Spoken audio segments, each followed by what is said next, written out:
2023, I wanted to give up, dude.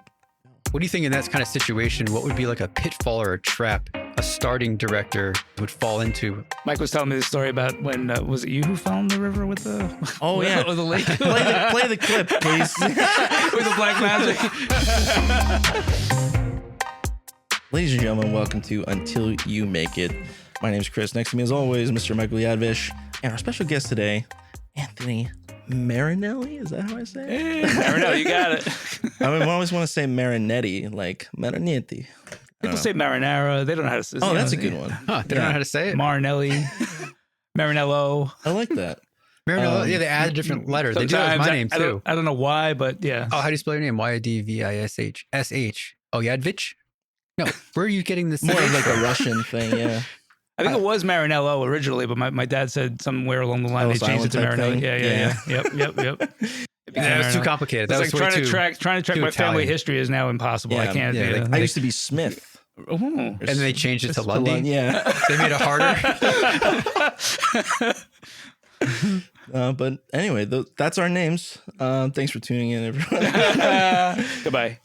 Anthony, writer, director, writer of plays and film scripts And books. and books. I forgot to Yes, Are you kidding me? Yeah, I forgot to- Dude, so much I don't know about you. Mike knows you better than I do. I'll tell you everything at this you need to point. know. That's my first bullet point. Who is Anthony Marinelli? I like that. I don't know. Well, if you Google me, you'll find another Anthony Marinelli who's actually an accomplished musician who's been fraud. working in the industry for many years.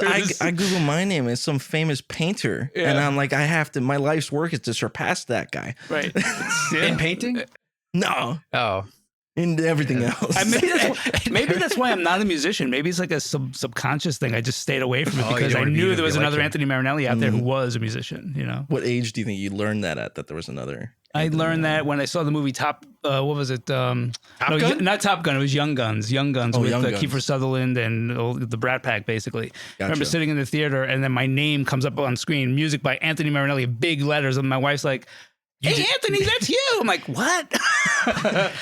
We probably weren't married at the time. I think we were. I don't know what year was that. Like Maybe you 80, had 81. amnesia. It was like 83. And you used to in high school. You used to do music. You had amnesia. That was you. Yeah. Then you hit your head That's cool. and you Somewhere- lost your musical ability. That's kind of like Total Recall type thing. Somewhere in the You metaverse. have to go back in time and kill him. Kill You got to go back in time and kill yourself to prevent you from making music. to be who I am today. Yeah. And who are you? And that's Anthony. And there we are. Which is, I guess, writer, director, editor, commercials, TV and films. Did you get started? And yeah, like yeah. a book, a book called Simple Things. Yeah, well, that's awesome. Simple Things. It started out as a web series that never got produced, and there were 8 episodes. And I always loved it, and I wanted to do it, and it became too expensive. We're trying to raise money; it never happened. And years later, I'm like, why don't I just write a book? I'll sit down and write it, and publish it myself. I did a self-publishing thing on Amazon. Oh, nice. And so each episode became a chapter. And that's Okay. Yeah. It derived from a web series that you also wrote? Yeah. Oh, Yeah. okay. I wrote cool. it. It was cast. We were Wow. gonna So shoot it. so we it's were kind ready of to go. like the structure was already there. Yeah. Yeah. And you just kind of built off that? So I used the structure of the web series and wrote a novella, which is about 80, I think it's about 85 pages, something like that. Yeah. Very It's cool. a sort of a pulp noir thriller, about a mild-mannered florist who he's kind of shy and his life becomes he leads a very simple life, but it becomes very complicated when he meets a dark, mysterious woman from the city. It's an unnamed city, but she's from the city, dark place, and she brings this darkness into his life when her husband, who just got out of jail, shows up and starts beating everybody up. Okay. So it gets darker and darker as it goes along. Is it still available for download? Yeah, it's on Kindle. You could download it. Bottom of your screen, there's an right. affiliate link. See the bottom of the screen. Go to Amazon and Simple Things. I don't make a dime from this. All right. I'll put that out there. Yeah. Mike and I always talk about on this show how we suck at writing. And I have a theory behind why I suck at writing. It's because I hated reading as a kid. I did not want to read. I only wanted to watch movies. Yeah. But I feel like that in a way limited my vision of how to craft a long narrative. You know what I'm saying? Yeah. Because I didn't have that exposure to to that other medium. Yeah, I was always into both. I was always like, I was a big Stephen King fan, when I was a kid in high school. And then I was talking about this yesterday. My the reason why I wasn't really a great student because I hated my teacher. Most of my teachers I hated, and because they made everything so, I don't know, it was boring. Like where things now that I really love and appreciate, like Shakespeare, for instance. Back then in high school, it was like, this is Macbeth, Shakespeare's greatest play, and here's why. And I'm like, ugh, give me a break, But years later, I learned to appreciate it. But in school, all I wanted to do was get out of there. Same. But I did love, I loved Stephen King, and I loved books. If I could choose what I wanted to read, I was happy. I could read John Irving and The World According to Garp and stuff like that, stuff that I liked. Joseph Heller, Catch-22. So I was really a big reader, and I was also a really big. I got into movies early on, and it really took off for me around. I'm going to date myself, around 1980, when there was a Woody Allen movie called Stardust Memories. And I was always a Woody Allen fan. I know it's not popular to say that now, but I was, because I grew up watching his movies, Take the Money and Run and Bananas and Sleeper and all that stuff.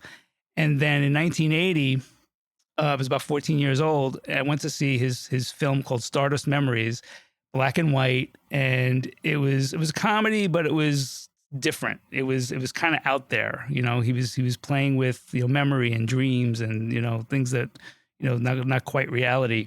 And then I realized later when I was doing a little investigating about it, it was a sort of a movie review that said it was his version of 8.5. And I'm like, what's 8.5? So from there, I learned, okay, 8.5, Fellini, and I investigated that. And then through his movies, I learned about Ingmar Bergman and Antonioni, and that was the beginning of my education. So at a very young age, when I was 14, 15, I became, really interested in learning about these other filmmakers, these foreign filmmakers, and what they were doing, and how, everyone, from Woody Allen to Scorsese and, Francis Coppola, how they were inspired by Truffaut and Godard and all these filmmakers that I had no idea who they were, and that's how I learned.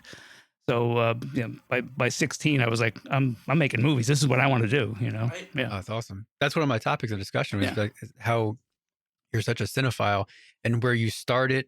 And even in the 80s, how did you, like today we have like the, we can watch was it Criterion Network? Criterion Channel. There we go. The Criterion Network. Criterion Channel, and you really should have a subscription if you don't. Movies and protein and Movies and protein go together like peanut butter and jelly. But I'm saying the resources we have available to us now to go back and watch that stuff. How did you do it in the 80s? What was at your disposal to do that research? Unfortunately, it was VHS, but I was so into it that I just like the mornings, the weekend mornings were my time to watch movies. I would take the time. Sometimes it would be two movies, in the morning, and it would be, it could be a Bergman film, it could be whatever I could find on VHS. That's what I did. I went to the video store, rented a movie, and watched it, and that's how I learned. Okay, I was gonna say video store or library, maybe too. No, I never went to the library. No, okay, for movies. Everyone always talks about how I have a friend who's a librarian, so she's probably a little biased. Come to the library, please. Nobody comes here anymore. At that time, in the 80s. Natalie goes to the library? Does she have a library card? Only one, yeah. Let's make her our caller today, I think. Yeah. She never answers You don't when I want call her. No, because she doesn't answer. She doesn't answer when you call. Me. She answers when I call. And I have a theory of what that is. What could it be? Natalie, everyone knows Natalie. She was on episode 18 or something like that. I don't know. Well, we know Natalie. We worked. No, I'm talking to like the audience. Oh, the audience. Yeah. Oh, the audience. Yes, episode 13. Yes, everyone remembers. Yes. Anyway, I remember Natalie. What were we talking about? Video stores. Oh, video stores. So back then it was like Blockbuster. Blockbuster, and there were a lot of like mom and pop shops, video stores also. Right, but Blockbuster was the big one. We would go to like there was a video store in every corner basically at that time, so that's where I would go rent a movie. Blockbuster was a big one for me as far as like when I was growing up. I loved like Bruce Lee movies.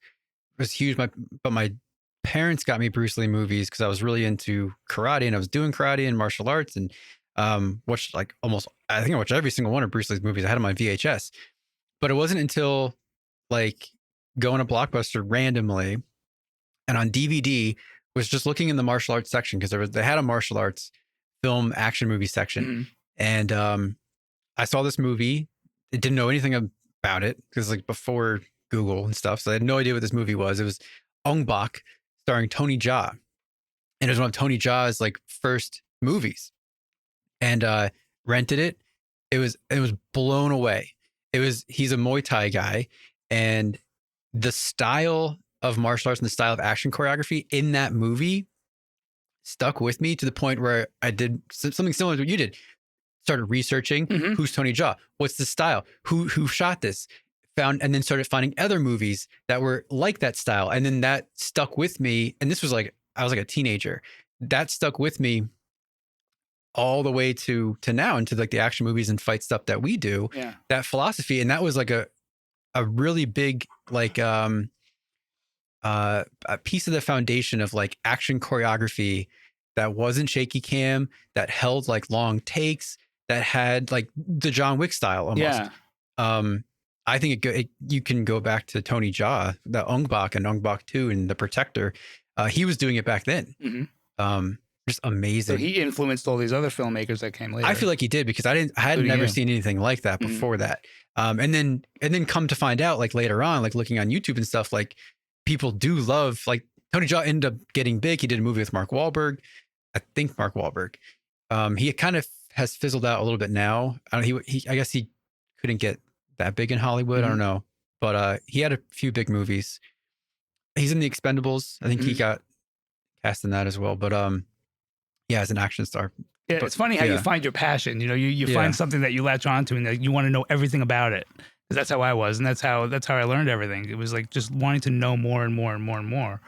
You know, you just keep digging in, and then suddenly you become, oh, this is what I want to do. Not only this is what I want to do, this is what I have to do. Right. You know. So after you found out what you wanted to do, how did you take action? What did I do to do that?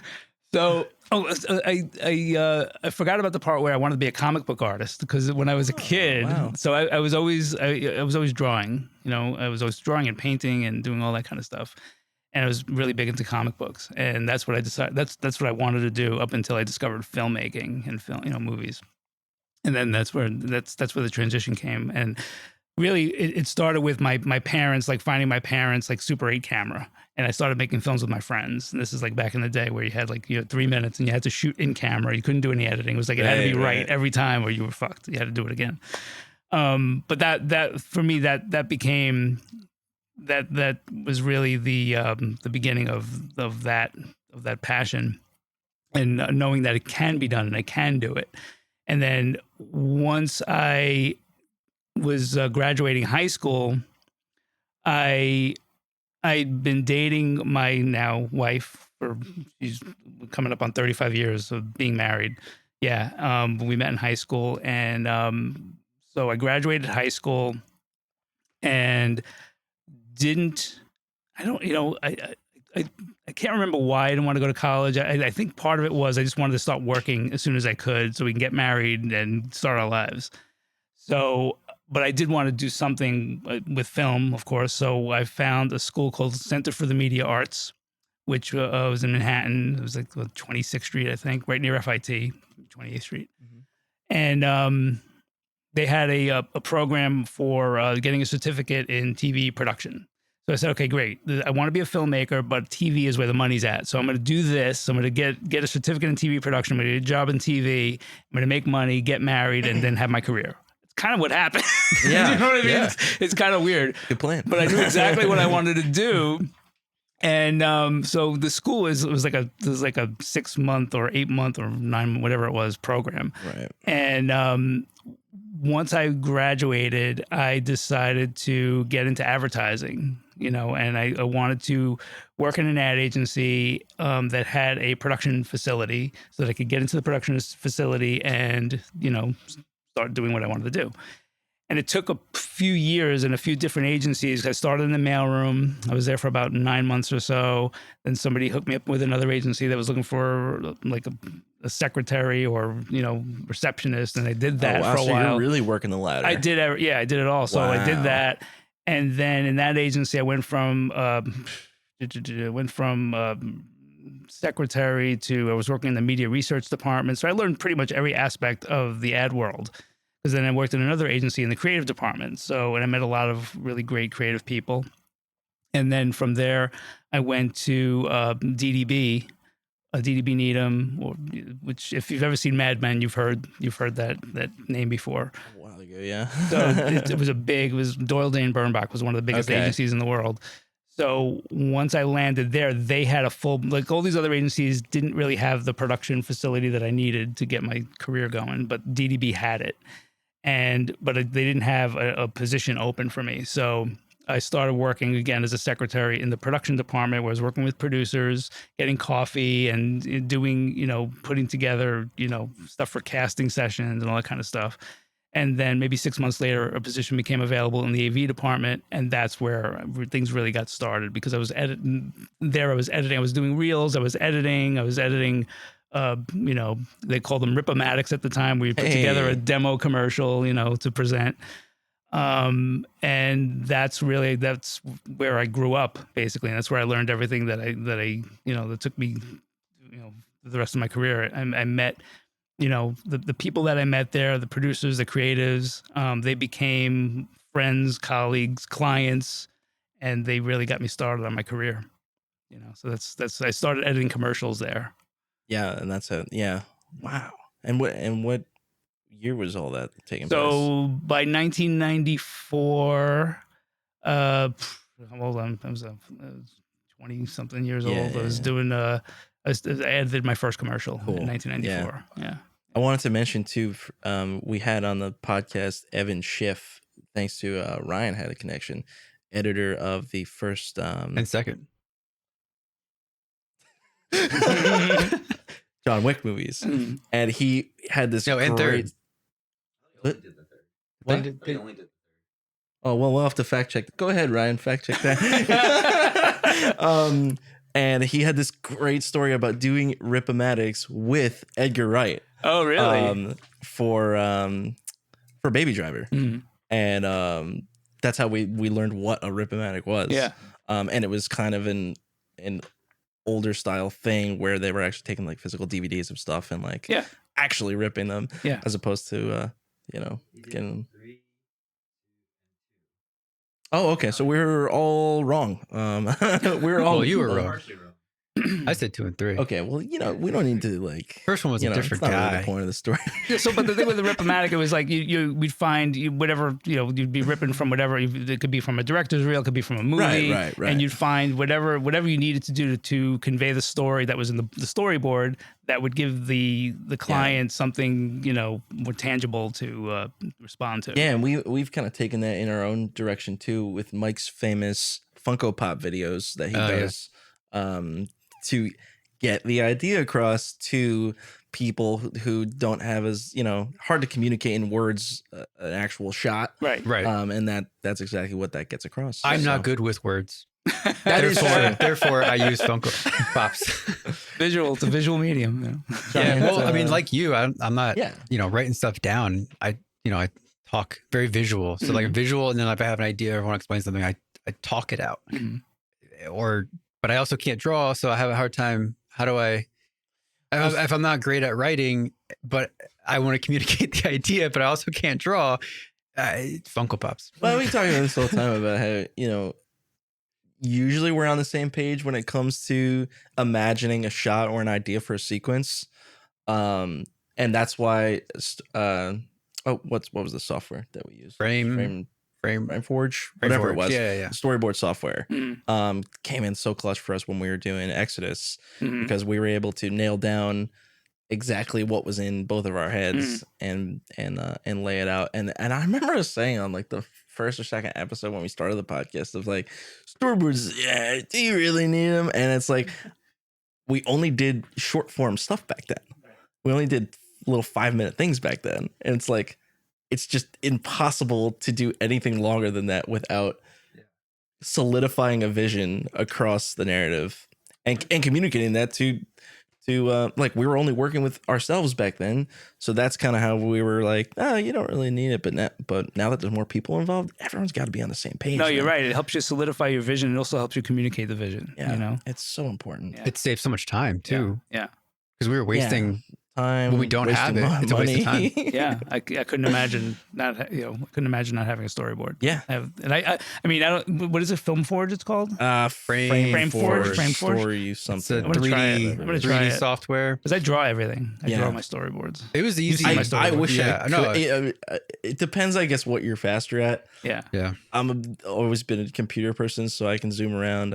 I've worked in 3D software, Maya, and stuff like that, so it comes a little bit naturally to me to move like these little models around. But it is pretty intuitive. Yeah. I think they did a great job with the software. It does feel old. The version I have, I don't know if I have an older version or if there's I'm sure there's plenty of options out there, but this felt like an equivalent of like an Avid, where like it feels dated, but it's like it is what it is. It's right. It gets the job done. Yeah, it gets the job done. Well, I just saw an advertisement. I think I sent to you. They have AR. Yes, you did send that. AR. That 3D was stuff now. Storyboard Pro. Yeah, Which we also use. Very similar thing. Models, that you can place but now you can in track a digital scene. You can track your environment, place the model, and then You can use your actually phone do your shot. to do your phone's the shot camera. with the 3D person standing there. And That's cool. It's nice. It's pretty freaky, but it looks really cool. Let's definitely try We it. should try it live. Yeah, That's great. Yeah, no, that's because then you can go to that's a great location previs. and then actually Right. literally have stand-ins, Mm-hmm. 3D model stand-ins. Yeah, you're right, actually, because you can, to some extent, be in the scene with the 3D model. Yeah, Even though, especially if you're outside, because if you're outside, then you're using natural sun, natural light. You can actually position yourself where you want to be, where the sun's going to be, and put your model there. Right. Got to try it. It's fun. So many new tools. Yeah, becoming I love available. it. It's great. Stuff that didn't used to exist. But whatever it is that helps you communicate your vision, that's whether it's got to be some form of storyboard. Yeah. I think, right? I mean, I've done video storyboards where you'd have like a scan, or we'd shoot each frame and put music and voiceover to it and present that as well. It's that's kind of a rough version of an animatic. Animatic, yeah. Our friend Josh does that more for down and dirty. Netflix animation. Yeah. And those are always fun. And that's the kind of stuff I was doing at DDB before I started editing commercials, because I was there for a few years doing reels, putting animatics and rip-o-matics together. And then, like I said, in 94, the executive creative director at that time, it wasn't a known thing. It wasn't something that was done in-house. Like commercials were usually done outside of house. Like all the concepting would be done in-house, and everything else, all the post-production would be done out of house. But DDB was one of the first to have a full-service facility, so they decided, well, why aren't we using this for full-up commercials? Why are we just using this for demos?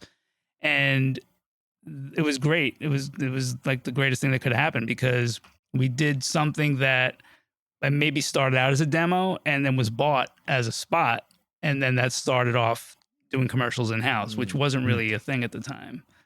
There may maybe one or two other agencies that were doing something similar to that, but DDB was I think we were like one of the first to do it.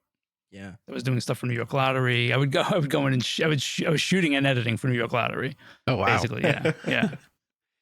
It was fun. It was a lot of fun. I might know the answer to this, but what's the biggest commercial you've edited?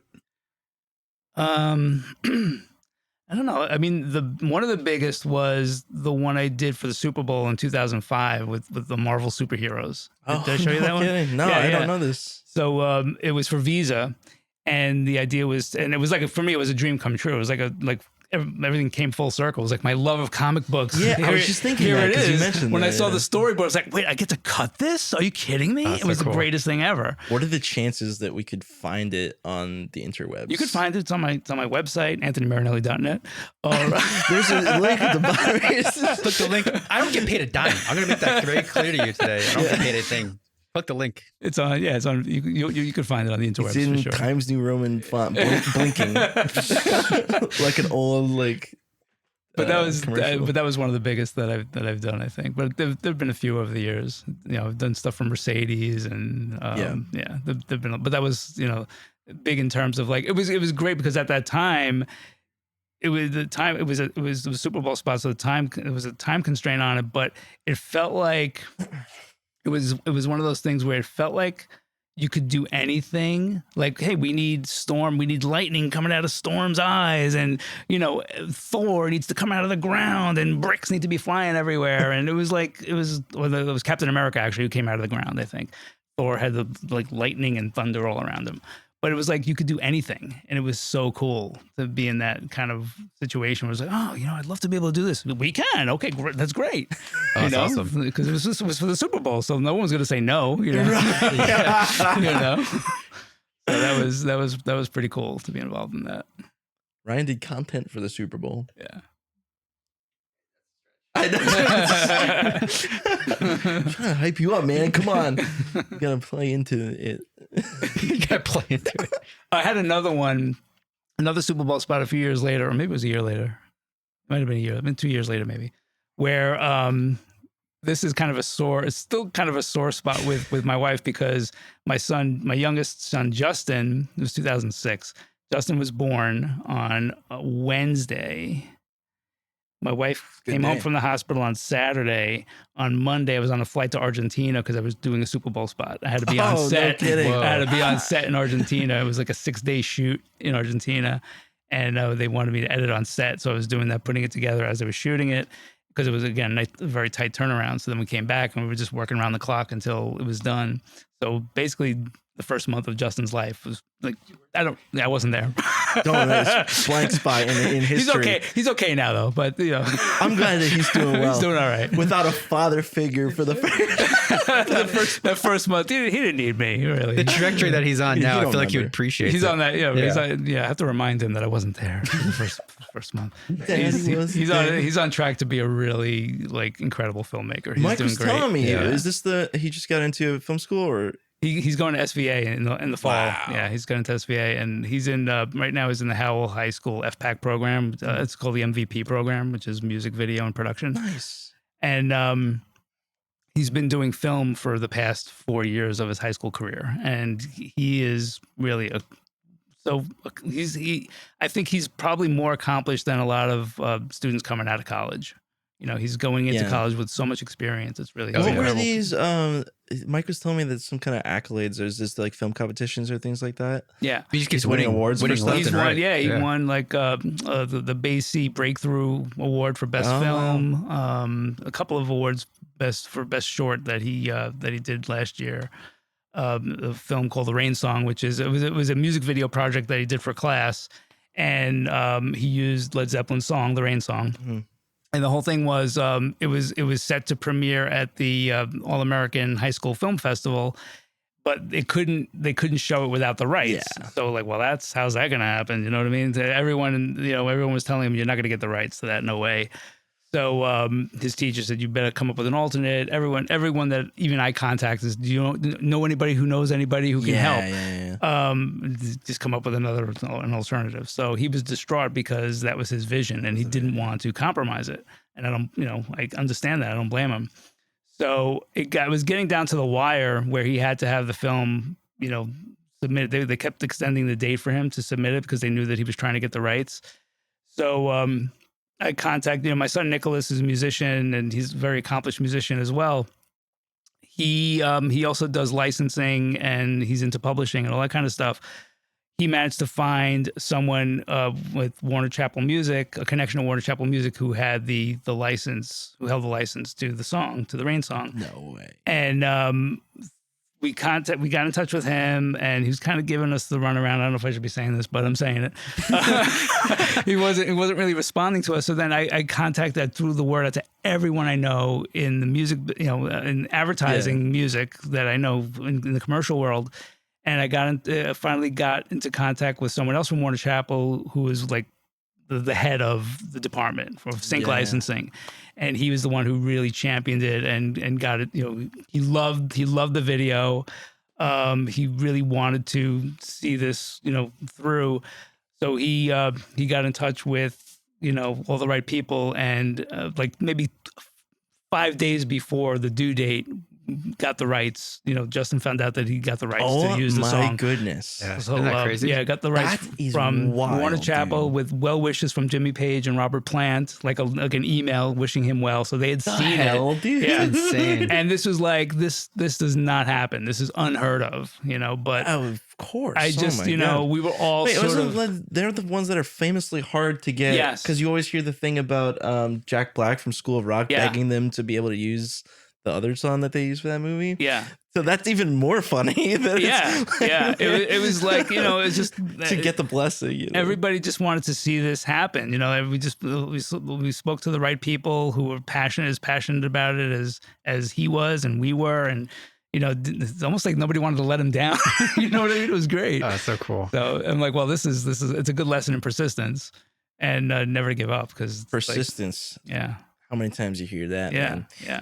Somebody doesn't answer, or somebody, you just got to keep going after it. No is not always a no. No is not. Well, the thing is no response is not always a no. Exactly. You know what I mean? Yeah. So Kris Jenner says the only thing I listen to them about the Kardashians. About what? If they say no, you're talking to the wrong person. Right. Yeah, that's not wrong. Yeah. Makes sense. Yeah. So you just gotta keep going. Very cool. Yeah. Well, it's also a lesson in networking too, and Oh yeah, who you know, and True. just like reaching out. And I mean, that always comes into play, also- no matter what. and just asking, because they don't. Oh yeah, Nobody Yeah. knows. Nobody knows that you want to use the song. Nobody knows that you need funding for your movie. Nobody knows these things Yeah. unless you ask them. Yeah. But it's being afraid to ask. But sometimes the answer is not just a flat no. Right. Some people, want to help you. Yeah. Yeah, I agree with that. I mean, I think my thing that I've always kind of it just becomes more and more true is just being nice gets you farther than you think it would. Mhm. Because there's so many people who aren't nice in this world Yeah. and who are very rude about things. Yep. And so I guess it's just refreshing when somebody is just very nice about something. You're more and just inclined to help. You're more wants to make inclined their little thing and be happy. Yeah. and chill. I remember there was a president at DDB. He said life's too short to work with assholes, and I'm like, yeah, I subscribe to that completely. Yeah. Because it really is. It's like you want to work with people who are, and to this day, I'm lucky enough to be in that situation where everyone is kind of like-minded and everyone is working towards the same goal, and very few, luckily, I mean, I've certainly worked with my fair share of assholes in my career, but not as much as, a lot of other people probably. Yeah. I read a quick questionnaire interview thing from a cinematographer they're asking like, what's like the ideal like director to work with that you'd want to work with as a cinematographer, and like the best thing that they offer, or best advice that they offered was kindness. Was working with a director who is kind. Yeah. Kind to everybody, just pleasant to work with, has nothing to do with skill. It's like there's so many talented people. Like they're gonna find another person to work with because the talent pool is just so large. Right. But what's hard to find is kindness. Yeah. Yeah. Oh.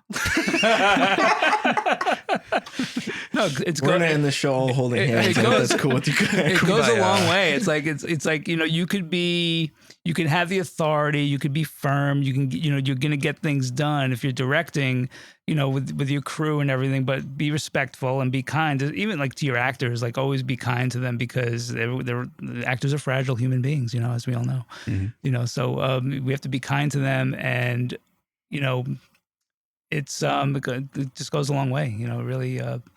It makes you better, makes you a better creative person. You have a lot of experience working with actors both on the stage and on a set. Yeah. Too. Oh, yeah. Yeah. And that's something that, like I said, I started out, with film, like wanting to be a filmmaker, and I went into TV for practical reasons, and I love it and always have loved it and still do. But I also had to fulfill that part of it also. So, as a few years into like editing commercials, I decided I needed to go back to school and do some filmmaking. Oh, okay. So I did. I went to the new school and took a class in 16 millimeter production. And I was working with the Bolex and really learning how to work with film, which is like I'm a guy who wanted to be a filmmaker, but I've never really worked with film. So that's ditto. and that's what I did. I went back and did that, and that's what ignited my passion for doing my own projects. So I said, okay, so I'm doing what I love. I'm earning a living, and now I want to do this too. So I started doing short films in the late '90s. It was kind of my school, learning as I did it, and then stopped for a few years. Well, once my kids were born, and I had to be a dad and do all that. And not that I'm not a dad anymore, but when they were older, it was easier when they got older to continue that Sure. down that road. So probably around 2009, I was trying to put together a feature film that I wrote and had cast, and had a great cast. Everyone was on board for a number of years, like maybe close to 10 years, trying to get it going. And when things weren't really happening, I said, we have to do something. I have to do something to, get these, keep these fires going. So I decided to do a production of Fool for Love by Sam Shepard, which was one of my favorite plays. And talk about trial by fire, right? I directed one play for a friend of mine, Sharbari Ahmed, in 2004. They had a director that had dropped out, and they needed somebody right away. They hadn't even begun rehearsals yet, but they had paid for the theater. So they needed somebody. And a friend of mine contacted me, who was a friend of hers, and said, "Do you want to do this?" I'm like, "Yeah, of course." So that was kind of my first trial by fire. But this Fool for Love was like something that I initiated myself. I was producing it and directing it in Manhattan at the American Theater of Actors with actors that were part of the film I was trying to put together. So it was a way of doing something creative with them while also trying to promote the film that we were putting together. Right. So we did that, and that was great. It was a great experience. And then the following year, I did it again with two other actors, with Joe Cassesi and Andrea Novato. We did Frankie and Johnny in the Claire de Lune, and Andrea went on to be in the show Jane the Virgin. She became very successful a few years after that. After she had this around when we did Frankie and Johnny, she wanted to quit acting. She was decided because things weren't going as well for her as they'd gone before. Her agents had dropped her, stuff like that. And I said, "No, Andrew, you have to do this. This is what you were meant to do. You have to do it." She's like, "I don't know, I'll see." And then once we started rehearsals, she was like, "You're right. I have to do this. I can't quit." And then so that was a great boost for all of us, because it was great to that production was like was a lot of fun. It was very challenging, and it helped her go along on her path, really keep going with what she wanted to do. So I guess what I'm trying to say is I decided that I wanted to do at least one non-advertising project a year that was for myself. Yeah. It was either a play or a film, and that's where it started. It started around that time. Your own personal passions. At least once a year. Getting your own emotions out on the screen and things like that, on the stage. Something personal, something that I could orchestrate myself. And how did you find doing? Was it an enjoyment that kept you doing it, directing plays and things like that, or was it just for the feature to keep things going, like you were saying? Initially, it was for the feature, because even Frankie and Johnny we used the opportunity to promote the feature as well. Right.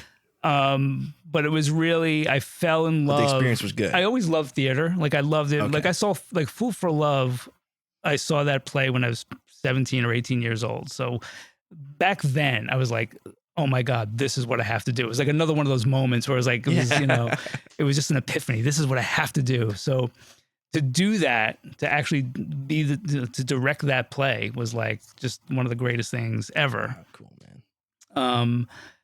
But it also, it reignited the passion that I have for theater as well as film, I guess it's like all of the arts. It's either, whether it's writing, directing, editing, it all sort of comes together, it coalesces. But theater just it kind of took off when we did Fool for Love and Frankie and Johnny. And then I got involved with Center Players and Freehold, the local theater company in Freehold. That's where I met you the first time. Yeah. So I started directing with them. Started doing a play like every other year. Then it became every year. But I just, I love, again, like when we did Fool for Love, I didn't know really when I did the first play in 2004 with Sharbari, everything was kind of already in place. Like she had her stage manager, she had her other production people. So when I did Fool for Love, I was producing it from the ground up, and I didn't know who to find. I don't have a set designer, I don't have a stage manager, I don't have a lighting designer. I had to find all these people. I used Facebook to find everybody, you know? Yeah. And then when I did, Frankie and Johnny, it was kind of the same thing. I had to find people and put it all together. But I loved it. It was a challenge, and it was new. It was something I'd never done before, and I just decided that I really loved doing it and wanted to do more of it, And then I was writing plays as well, and started entering. I was writing short plays, and started entering play festivals. Oh, wow. Yeah, probably. I think it was early. When was it? When did I get into my first play festival? 2013, I think. 2012, maybe. No. It was 2011. There was a play that I wrote called Acoustic Space, and that was about how technology's changed the way we communicate. So there's couples out on a very date. relevant. Yeah. Couples out on a date, their cell phones keep ringing. They can't communicate with each other because they're communicating with other people. That was a play? It started out as a play. Oh, because I've seen the short film. Yeah, so I wrote it. So it started as a play. Oh, there you go. And then we won the Strawberry Festival. We were in a few play festivals, like 3 play festivals. We won the Strawberry Play Festival, and I thought, okay, that's it. That's great. I'm done. And then Joe Cassesi, who's the lead actor, said, "No, we got to make a film. This has to be a film." Yeah. Well, so if we could figure out a way to make it cinematic, because it's basically two characters in a restaurant, like My Dinner with Andre, and the waiter keeps interrupting them. If we could find a way to make it cinematic, okay, we'll do it. And we ended up doing it. And it was, we were in a ton of film festivals. We went to the Cannes Film Festival, won best, film at the Ridgewood Film Festival, best screenplay at Richmond, Virginia. So that was very successful. So I guess bouncing back and forth between writing plays, getting into play festivals, and then kind of turning them into films. Yeah. We did that with Acoustic Space. And then there was another play that I directed called Walt Whitman Never Paid for It, that was written by Angelo Berkowitz.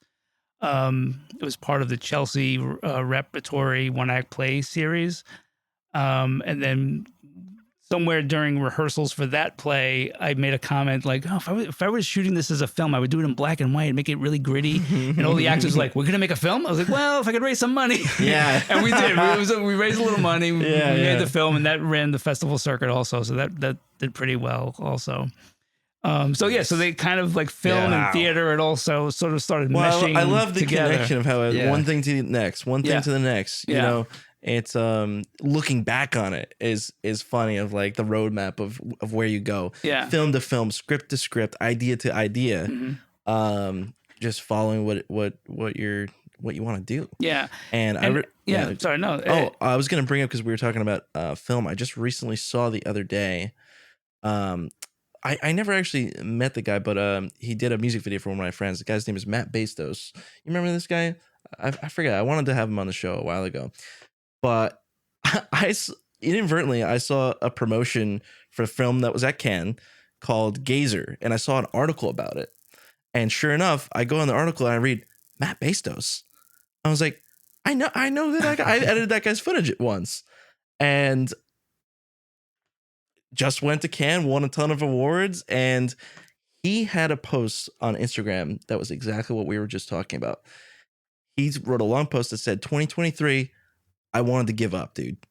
I was ready to put stuff away. Nothing was going anywhere. Lost a couple jobs or something like that. And all of a sudden met the right people who are working on this thing. Wanted to shoot film. He had never shot film before, I don't think. I have to reread the article. Shot 16 millimeter like Kodak film, and now they're winning all these awards and stuff like that. And Matt, if you're out there, that's freaking awesome, dude. If you ever see this, I would love to have you on the show at some point to talk about that, because it's so cool. It's great when you're on the verge of giving up and quitting, and then something happens magical that happens, and that happens a lot. It does. It happens a lot. It's a common story, because we all go through that. We all have our moments where we're like, damn, what the fuck am I doing? Why am I doing this? Yes. And we know why we're doing it. We're doing it because we have to. It chooses us. There's no choice. On one of our other shows, right? It's like if you're a creative person, you will wither and die if you don't do creative stuff. Like I was saying at my old job making like medical videos, I was like, something bad's gonna happen if I keep doing this. Like, you know what I'm saying? Yeah. I didn't have time to do my music stuff. The commute was killing me. I was like slowly withering and dying. And I'm like, I'm doing good these days, man. Like emotionally, doing the stuff that we're doing. The podcast like, with the two girls that you put together, that's fulfilling you. We can't talk about that. Oh, sorry. No, I guess we can. I mean, you have to, because it's somewhere along the line. If you choose to do something else that you're not meant to do, or wasn't really chosen to do, if you do something else somewhere along the line, and it might be 10 years, it's gonna hit you, and you're gonna go back to it one way or another. And that happens with a lot of actors that I met over the years who've sort of given up and then have come back to it later. You always, because it's always in you. You have to fulfill that. You have to scratch that itch. It's always there. You guys hit on a few topics that I wanted to bring up. A few questions, actually. Maybe like multi-part question. Sure. So Put it in the form of a riddle. Or a limerick. What's that? Oh, that's a good one. I'm stumped already. There once was a man from Manhattan. Nope. Is that the answer? No, that's a limerick. That's the rhyme. There once was a man from Manhattan who didn't know what would happen. I don't know, something like that. Okay, I couldn't come up with the next line. So that's pretty good. So you got to do the next line. And then it goes. Fill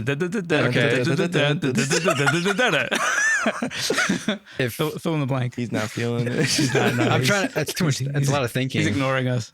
Of thinking. Your favorite pastime. If I was to write the play, if I was to direct the movie, is this how you do it? You don't have to No. I like it though. There's something going on there. So anyway, what I wanted to ask was had to do with screenplays versus scripts. We were talking about writing before. We're talking about directing plays, directing movies, and the differences. Because I mean, I've only caught glimpses of some of the screenplays that Jackie has auditioned for.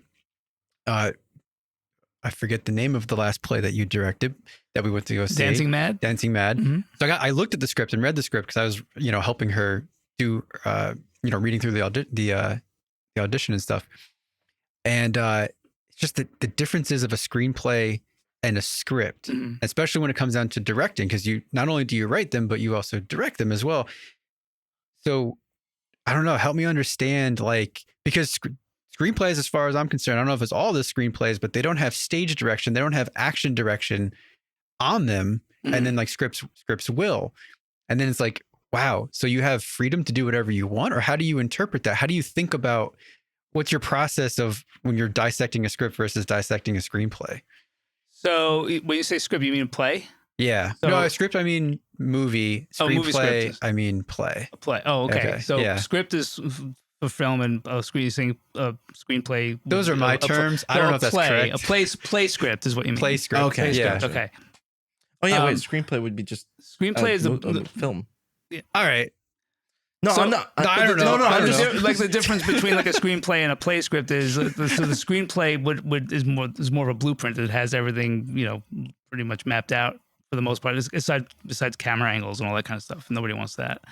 I want that. Well, the thing is, if you're writing it and directing it, you can put the camera angles because it'll help you later. But if you're generally, screenwriters don't put camera angles in because that's the director's job to figure all that out.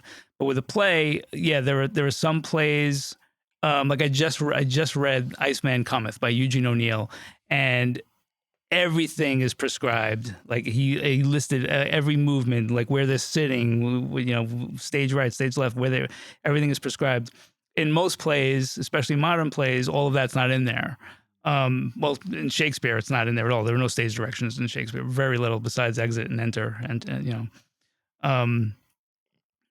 so in Dancing Mad, I think that's your example. Like Dancing Mad, there was a lot. Yeah, what was cool about it was, and what's cool about most plays, I think, is you can figure out based on what the characters are saying what they might be doing, and it's finding the behavior. It's finding directing is sort of translating psychology into behavior. So you're using what they're saying to do that, to aid you in what the behavior is. So like there's a scene, there was a scene that you're probably thinking about Yes, where it wasn't in the script. Right. But I felt that because it's two characters in a living room in a house in Monmouth County. So what's in the house? And it's not all of that's in the script. Like, Matthew Gustafson, who wrote it, great writer, really, really wonderful script. He has a futon and a couch, and a table, a coffee table. I don't think there was much else, listed in the script itself. So I filled it in with other stuff, bookshelf and TV and video game and all that kind of stuff.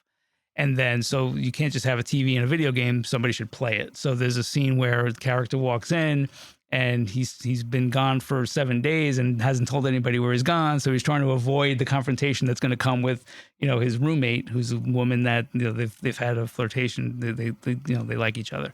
So he goes to the TV and starts playing video games to try to avoid the confrontation that he knows is coming. And that's not in the script. So I think that's how do is your question. So how do you arrive at that kind of thing? Right. So this is what I saw, right? From my perspective, I did this audition with Jackie and we read through this scene together, right? So I was one character and she was the female character. And then, so we did this scene and we're just standing there talking to each other, doing this interaction. That's how we were not auditioning it, but that's how we were rehearsing it for her audition on tape or whatever. And then, so when we get to go see the play, and we're sitting there watching, and then through the dialogue, I started to identify, oh, that's the scene. That's the scene we put together. And then I was mind blown because none of the actions and what the direction that Anthony took it was not in the script, and nor had I even considered that's what it could be. That's he could take just these characters talking and then give all this action to it and enhance the play that way. Yeah. And it's not written there. So then, you know what I mean? Because that stuff would be predetermined in the script. All that stuff would already be written. Yeah, and for us, for the would movie probably script. come first. Right. It's also what they're saying. It's also not. It wasn't written as a confrontation, and it's once the because I felt that there had to be a confrontation between them because there's something simmering underneath the surface. And what is this? You know, and at some point it has to come out. And it wasn't in the script. And it was a little, I went back and forth with Matt about this because he didn't, plan it that way. He, ultimately he was on board with it, but it took a little while because it wasn't what he had originally envisioned for that scene. But it enhanced it. It enhanced it so much. So I thought it brought the scene to life because when we were, and and this is why I love rehearsal, because you're exploring and you're rehearsing it. We're rehearsing it as it's written, as it's intended initially. And it was just dying on the vine for me. It's like there's just something missing. And what was missing was that confrontation because it needed to start here, go up here, then come back down. You know what I mean? You needed to have that blip, that jolt in the middle in order for them to resolve it at the end. Right. So it's a beginning. Every scene is a beginning, middle, and end. You have to have that. So that's how that evolved. The video game came out of, that was one thing of, creating the domestic, beat for them, and then exploring that even further, letting the emotions take over from there. Now, what do you think? What do you think in that kind of situation? What would be like a pitfall or a trap that a starting director who's starting out doing plays would fall into? Like, is there a trap or a pitfall there where they would not think about it like that? Well, the pitfall would be having two people just talk and not really doing anything, because that's the problem. It's all it's words on a page unless they have to do something. So you have to figure out again based on what they're saying what the behavior can be, and they have to be doing something. They can't just be standing there and talking because nobody wants to see that. We'll all be asleep. You know. You're not wrong. Yeah. No, of course. There has to be. Yeah, There have to be some stakes involved, and there has to be behavior. They have to be doing something. Two people talking. Yeah, everything boils down to, but it's what you put into it and underneath it that really makes it compelling. Yeah. I remember like Mike Nichols, great director, one of my favorite directors, always said there are three types of scenes. It's a seduction, it's a negotiation, or it's a fight. That's it. It's kind of what it boils down to when you really think about it. Right. What is the scene? So I took a scene that might have been about a negotiation and made it into a fight, and that brought it to life, I think.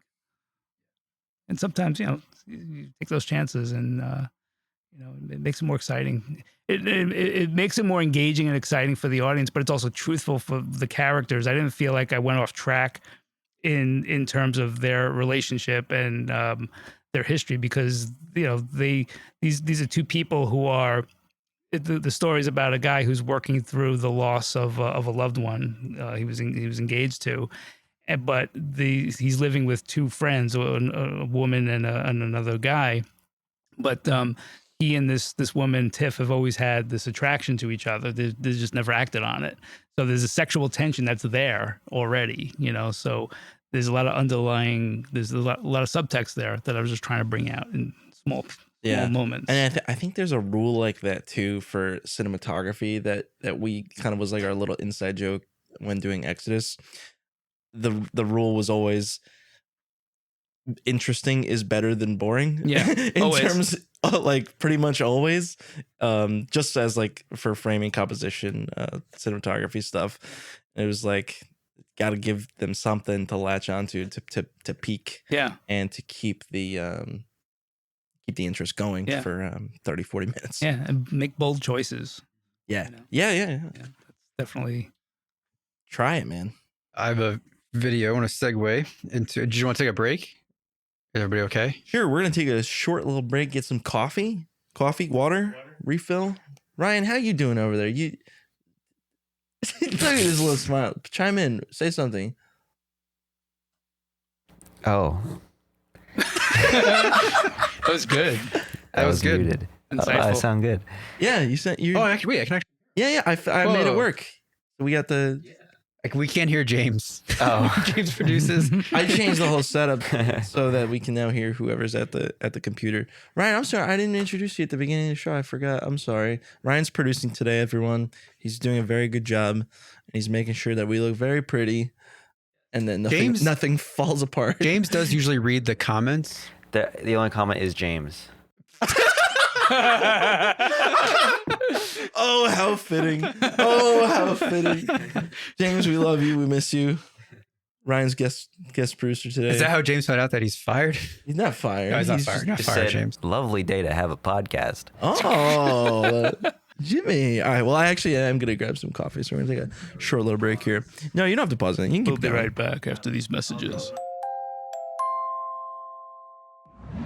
We had a comment from James, an additional comment. What was the comment from James? Saw the notification, saw the name I didn't recognize as well, but it's been all great stuff so far. Love hearing about the Eugene O'Neill stuff, as well as Mike Nichols. Oh, wow. Thank you, James. James, nice. I can do more of that. There's more after this.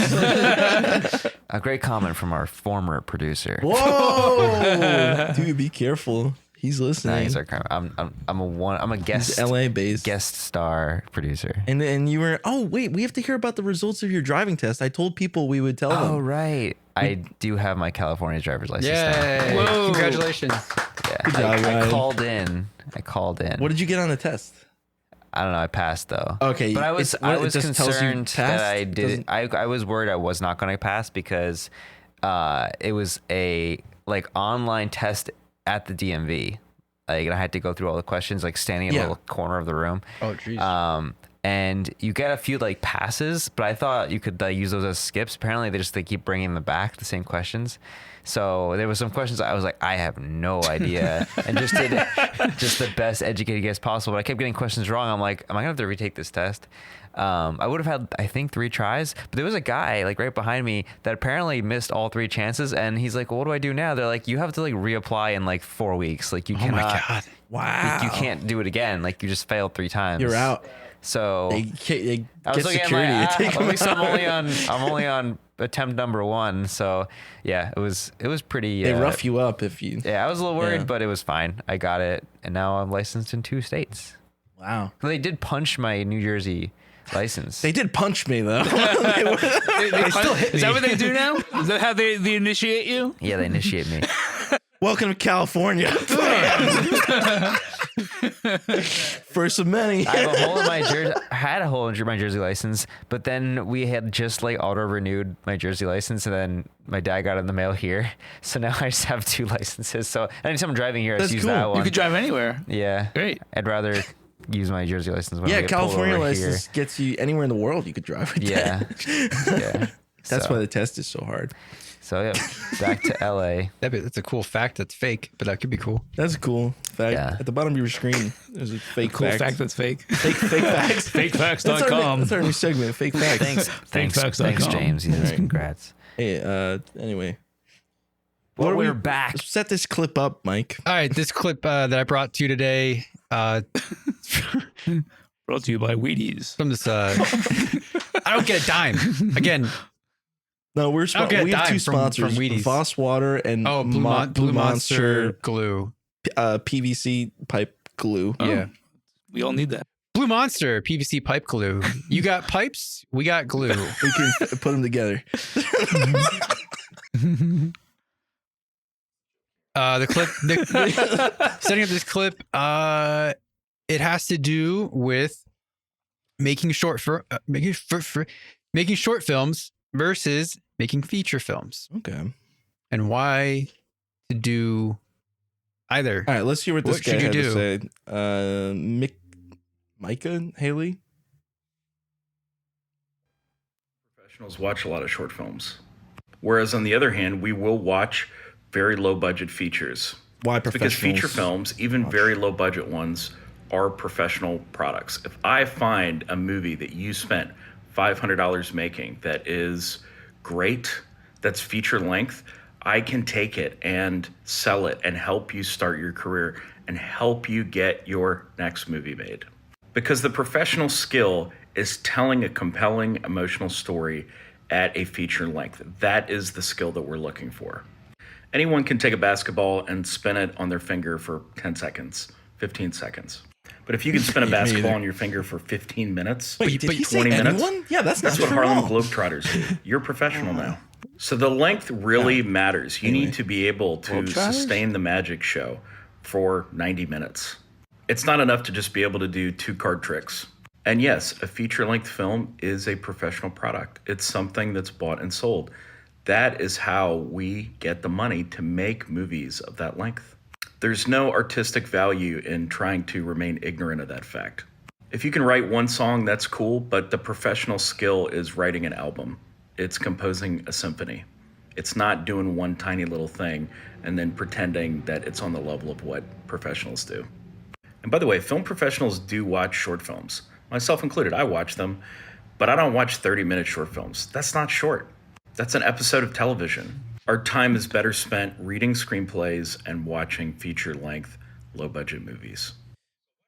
But I guess he's speaking from the title is why most film professionals don't watch a lot of short films. Why most film professionals don't watch a lot of short films. I don't think that's true, actually. Anthony's hot take coming in. We're gonna reply to this guy with our clip, so whatever I say is going directly to him. I mean, film professionals don't watch short films. That really doesn't make sense. I think we all watch any length film, Anything. you know? I guess he's talking in the context of He's- making a career he's- out of it and he's- really focusing on the career aspect of Yeah. filmmaking. He's talking more about sales, really. Yeah, he can't that's sell exactly a short film. That's what I'm that's, yeah. Right. that's like the lament. I think that's the aspect he's how taking. many times have I heard, how can I make money from a short film? Well, you can't. That's not what it's about. You make a short film for the experience of doing it, and then maybe that sets you on a path for doing a feature. I can't see making a career of doing short films because, I don't know why you would do that, because it's not really a career. It's really, it gives you the skills that if you want to make a feature, it's helping you build those skills. You make your mistakes and it's helping you, get on the path for feature filmmaking. I understand what he's saying, that, I understand from the standpoint of not being able to sell it, because that makes sense. You can't sell it really. But, someone can see your short and see something in it and hire you for a commercial, or especially if you have a number of shorts that are high quality. You know, you can get hired to do other work, perhaps. But Yeah, I think Yeah. there's great value in it from a potential standpoint, like you were saying. Yeah. Like just opening up doors, sharpening your knives. yeah, And Yeah, sharpen the saw, right? Yeah, from an individual's point of view or perspective, doing short films can get you on a career path to be a cinematographer Mhm. or to be an actor Exactly. or like if you're or to be a gaffer or to be a sound technician, whatever your trade is. Doing short films can get you further. I don't think you need to do a feature film to be a good boom operator or gaffer or technician. Like the skills can, you know what I mean? Like it's a good way to get you a job. But look even what you guys have been doing, like for the past few years, you started out doing your films started out short and they got longer and longer and longer until the latest one is like an epic, you know, it's like 40 minutes. Yeah. And, you know, you're not like in his mind, this guy, he's saying 30 minutes is too long, but you know, it's not too long because if you're, you know, if I'm a viewer and I'm engaged in what you've done, I'm going to keep watching. Of course I'm going to keep watching. So it's not about the length. It's about like what you're giving yourself as experience moving forward. So you're starting out short, it's like taking steps, you know, you're taking greater and greater strides as you go along. And my guess is that this latest is like probably the best you've done, you know, because you've grown, you've learned, you know, and you've built on your skills over the years, you know. So maybe this leads you to a feature. Maybe this becomes a feature, and that's a lot. You know, Jim Jarmusch started out. Stranger Than Paradise was a 30-minute short. Living in Oblivion was a 30-minute short. Like a lot of feature films started out as shorts and that have been expanded. Either they completely reshot or they expanded on what they started with. Right. So, you know, it's a step. That's what we talk about with Whiplash, the famous 20-minute as a short of short. J.K. Simmons. Started as a short. Great example. And, Did it start as a short or It's a short. did it? Did it? 20 minutes. It was, With a different it was lead one actor. scene. Yeah, but J.K. did Simmons was in it, but it was a different guy. but is it? I don't know if it's true or not true that did he actually have the feature already written? He probably like had he the made feature the short, As a proof of sure, concept, probably. but did he already like write the We'll have feature? to check that, but I always use it as the classic example of what we've been talking about. Of if you have a whole story, do one scene from it as the proof of concept to get people interested. Only difference would be David F. Sandberg, who did Lights Out. Yeah. Literally 3-minute short film made for a horror movie competition and on YouTube basically. And then But it blew up on YouTube. And then And that's those cases of just individual. But then he was approached popularity by was it Warner Brothers or Cinemax or one of those to make it into a feature film. So then he had to go and work with James Wan to then write a feature film for this short film that he never intended on being a feature film.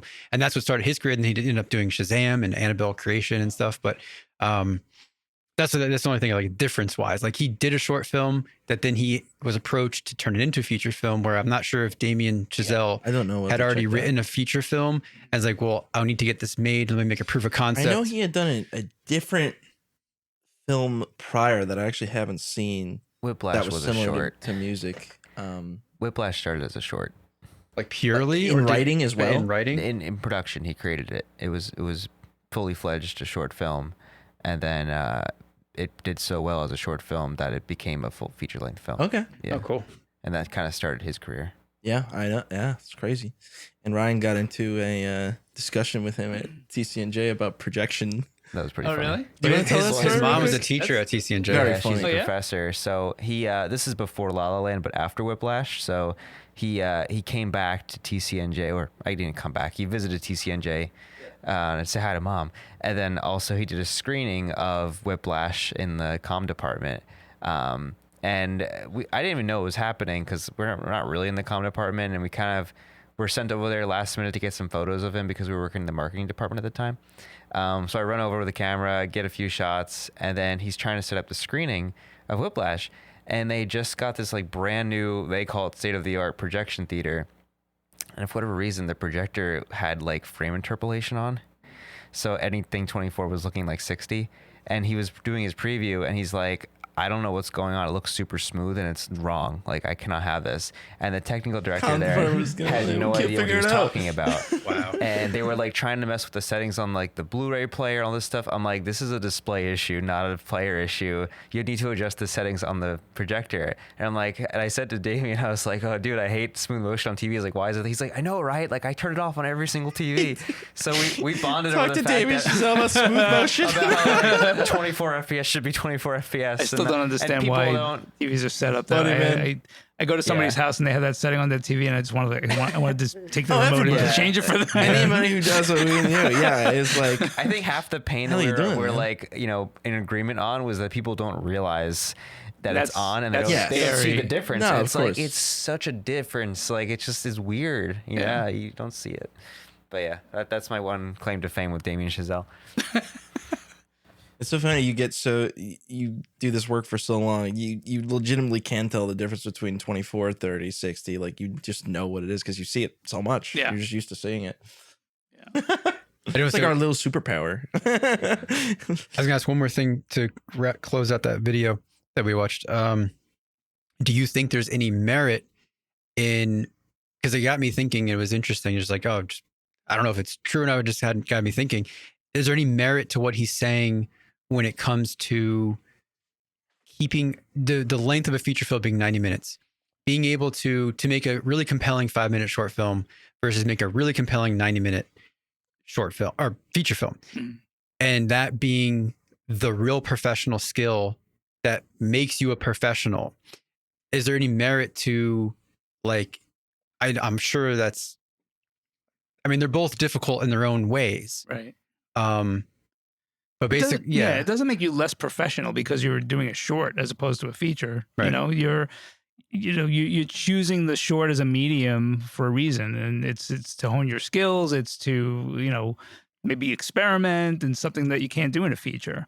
You know, see, he's looking at professional from a standpoint of making money. You know, you're not professional unless you're making money, and that's not the case. You know, you guys are pros as far as I'm concerned, and as far as I know, you're not making a lot of money on your shorts. Nope. There's a website at the bottom of your screen.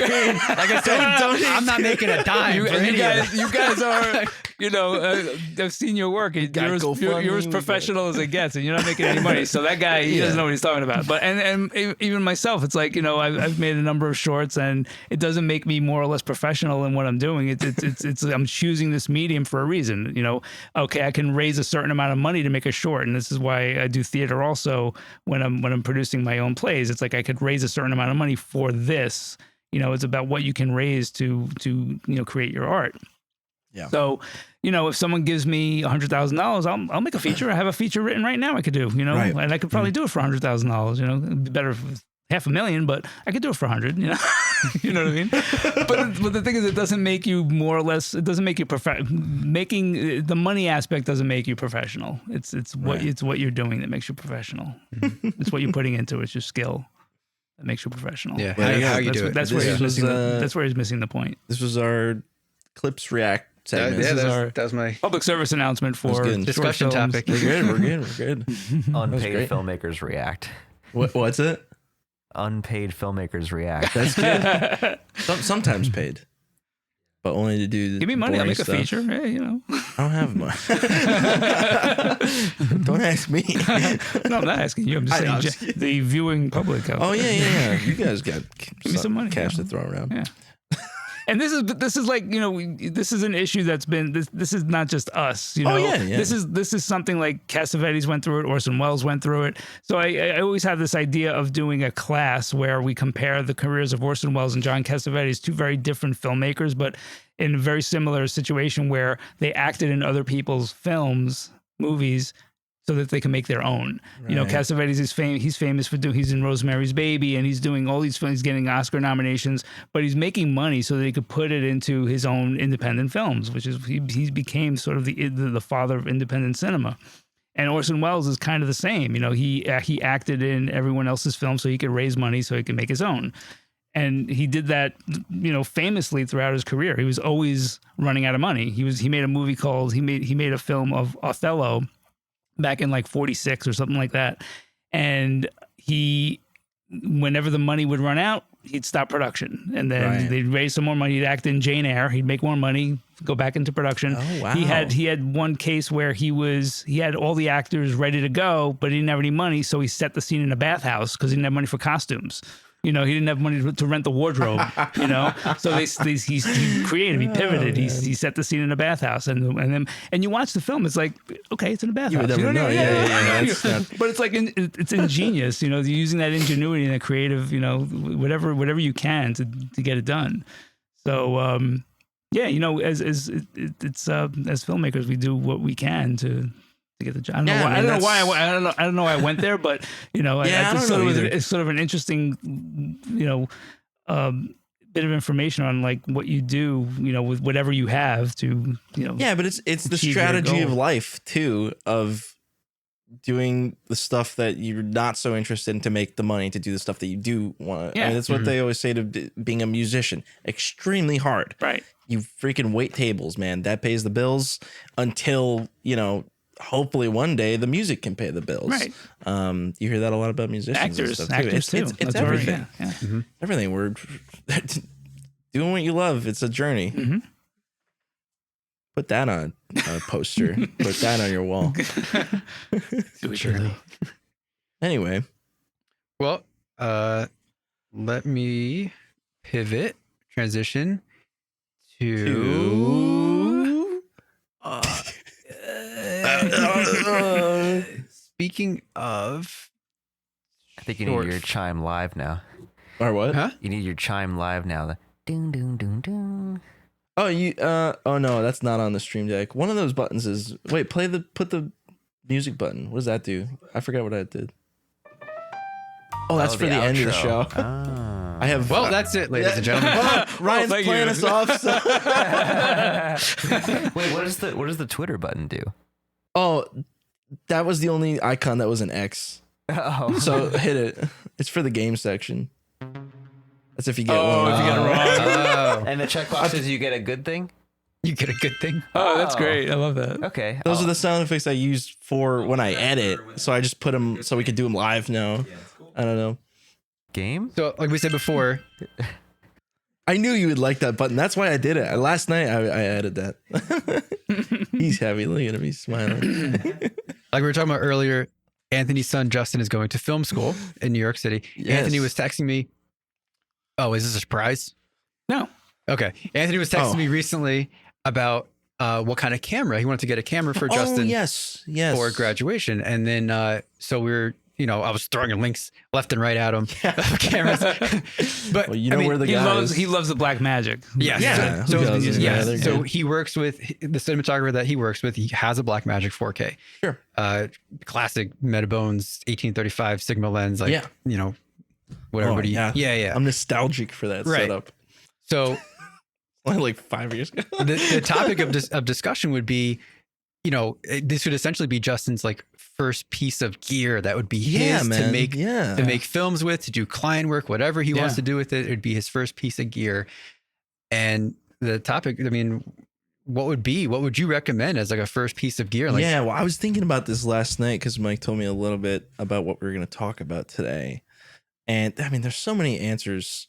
But one thing that was on my mind was, I think we've kind of already established this is your primary interest in life. And if that is true, then the conversation comes up of, do you invest in something really nice now that's going to last you a while to really make high quality stuff, versus you see so many people going down the route of, oh, I'm going to get a little starter camera that's maybe not as good, but I think that's people that like aren't as like set on a career path. You know what I'm saying? yeah, like a hobbyist versus Because then you wind up regretting that $1,000 camera body because you're going to just upgrade it in 2 years anyway. Mhm. You know what I'm saying? And that's it's so funny because the technology moves so fast. Yeah. But I think used gear is a great route to go down. I was telling Mike, everyone loves their Sony cameras. And I think Sony stuff looks really good for the price, especially there's so many bodies floating around. Like everyone had an A7S3, A7S4. And I don't know what they go for in the used market, but I think that A7s are really good, and I think would be a good piece of gear. That being said, they do not do RAW at any point. Maybe RAW through an external monitor. Not really sure about. And I know, and if he's worked with Blackmagics, obviously that's a huge benefit of those cameras, where you get really good post-production value out of the footage, and color science. So I don't know. What are your thoughts on that, Mike? What are you thinking? What's in your head? Well, I think it depends. You either have something you're familiar with that you want to like Justin has something that he's familiar with, something that he's worked with before. If you're coming from a place where you've never touched a camera and never worked with a camera, I do agree with like saying, looking at a used camera, looking at Sony, looking at something that can kind of do it all and without having to think about much, which would be like a Sony camera. Whereas the Blackmagic camera, if you kind of don't know how to use the tool correctly, it can kind of backfire on you because it doesn't have as many benefits as, say, like a Sony would, or even the new Nikons are really good, and even the new Panasonics are affordable and also really good. He's used Canon a lot, Canon 90D, yeah. Like, that's what that's what he's using. I learned like stuff on a Canon 70D and the like 70D from the cage at TCNJ. Yeah, dude, classic. Right. So Me it and was Ryan. right. So and then even so, in school we had the Canon 70D in the cage that you can rent out, and then when CMF would come, they would hand out Panasonic GH4s, which shot in 4K. It was only micro four thirds, but I don't know if they gave you speed boosters. I don't remember. We never took one. Because Josh had a red. Yeah. Ooh. Ian Well, had the a first film reused was on a something else. T3i. But Oh, that's true. I forgot about that. then he bought a red. Well, and my first camera purchase was a GH4, kind of influenced from CMF because I didn't really know too much about cameras or what was good. I had used the Canon before, and then I think I also had used the GH4 from CMF, and I bought what I was familiar with. I think we used all different cameras for all of different films. Yeah, There was a actually, you're right. T3i Because then red. Josh left. We shot this third on a 5D. Yeah, so 5D. And then all our senior year stuff on the C100 because we were working for the department. 100. Oh my god. That was our favorite camera. so nostalgic for that camera. Yeah. 100, yeah. Mike was just telling me the looks so story good. about when was it you who found the river with the Oh yeah. or the lake play the clip, please. with the black magic. we destroyed a Blackmagic. I destroyed a Blackmagic 4K. No, 6K. Yeah. That was Was it wait, Pro, No, I right? thought you Was it upgraded the- to the 6K after Was that. it the Pro? No, I got the Pro after that. Yeah. Wait, we shot We shot Excess that on in 6K. 6K? Yeah. Really? What was Yeah. the 4? What was the? I never had the 4K. You never had the 4K? Justin, he was I'm thinking of someone distraught else, when he was distraught. I was telling Mike about this when they were shooting for his capstone for his final. The camera just fell off the tripod and landed on its back, and he was distraught, about that. And then You only do one of those things once. Exactly. I said, you know what? It's a great way to learn. Now you know. And the thing is, it happens. It does happen. So It happens on professional film sets. That's why they have insurance. But now you know. You had the experience. Oh yeah, And you know that it can happen. Great experience. do you know the full story? Well, Because it was You were literally leading- it was the last shot. final shot You were done. of the film. But you, we were were actually done. done, right? And Isn't then you wanted to that get one crazy? more. You wanted to get one more shot. No, hang on. That's not all of me. We wanted to get one. He more wanted to shot. get a little bit closer. Right. And I did. I got pretty close. Right. In fact, probably a little too close. Tell you, that happens all the time when I'm editing. That happens all the time. It's like I'm done, and I'm like, maybe one more thing, and then boom, I crash. Fuck. What did I lose now? It never It happens all the time.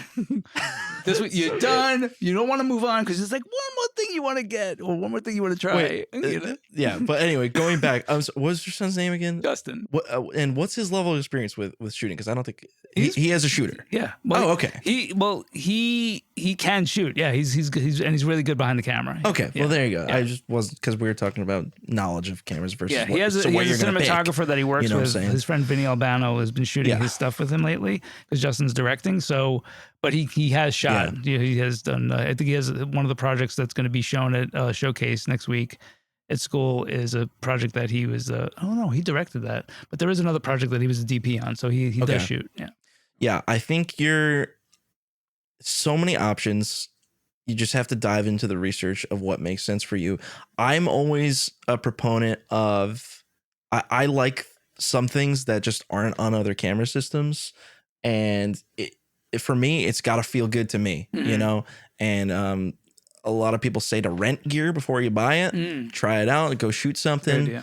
Yeah, I think it is a good idea because renting bodies is like not that expensive. Like we've done it multiple times. Yeah. The Blackmagic's unique photo, you can rent them for $50 a day or something like that. But he loves the Blackmagic. Yeah, he loves the Blackmagic. He loves it. Yeah, So I think your options these days are. there's so many. Blackmagic, Sony's.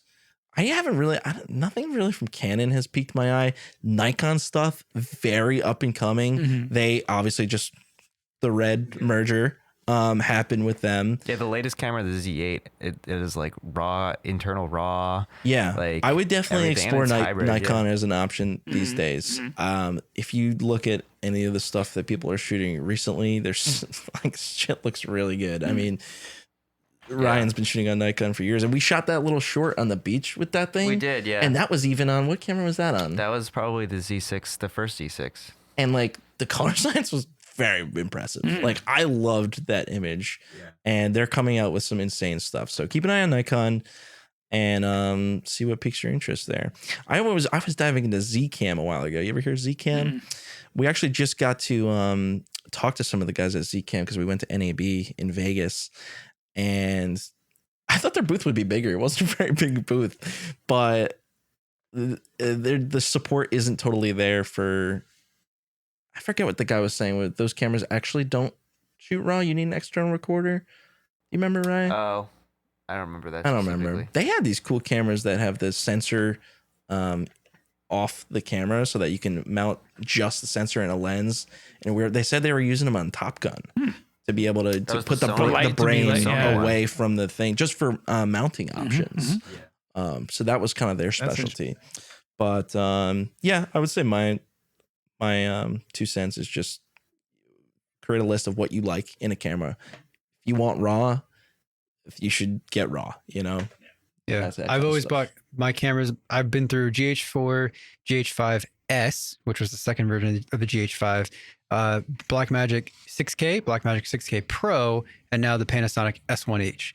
But I've always bought a piece of gear or bought a camera body based on a need. Yeah, right. So it was based on a need. At one point, I did have the 6K, the GH5S, and the GH4 together. Right. And I had a client at the agency that I was working at that we did 3 camera setups.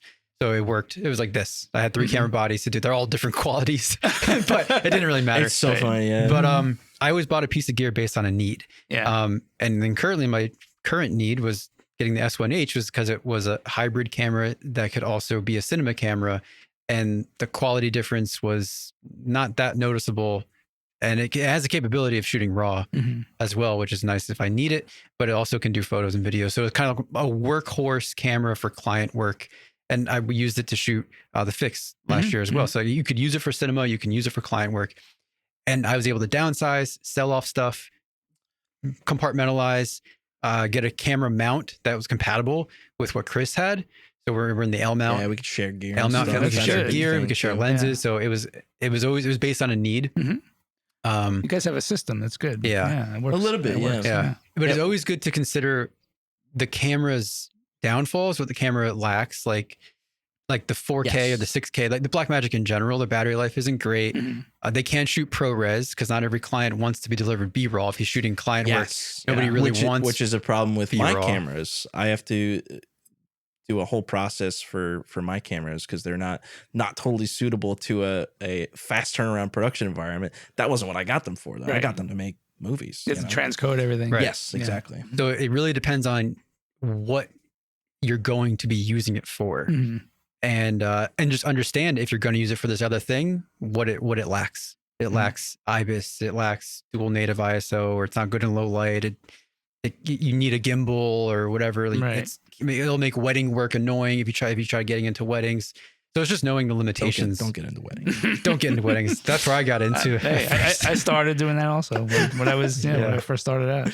Oh man, it's so we could talk all day about this stuff. Man. It's so fun. There's so much stuff like coming out and so much stuff available that wasn't available even 5 years ago.